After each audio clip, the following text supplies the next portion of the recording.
Здравейте! Днес се намираме пред една от гордостите на Стара Загора. Това е именно Държавната опера.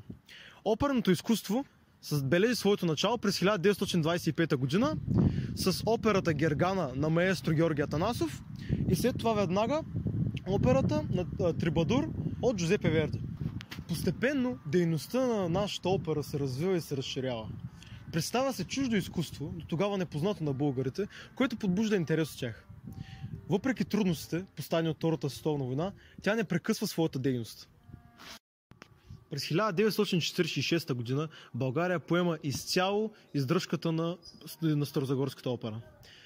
Чрез прякото ръководство и финансиране на Министерството на информацията и изкуствата и чрез участието на личности като Катя Спиридонова и Елисавета Йовович, операта успява да се превърне в привлекателен музикален център.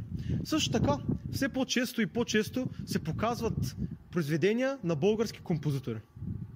През 1971 година бива построена нова и модерна сграда, в която да се продължава извършването на оперните изкуства.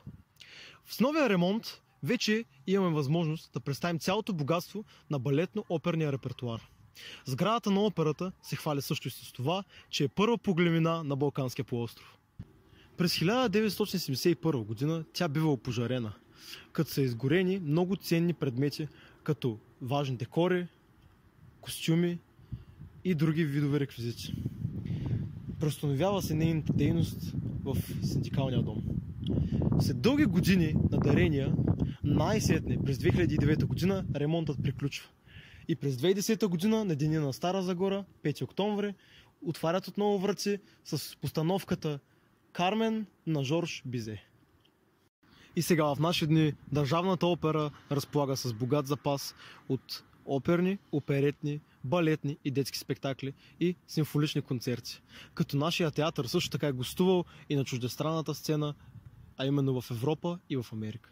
Благодаря!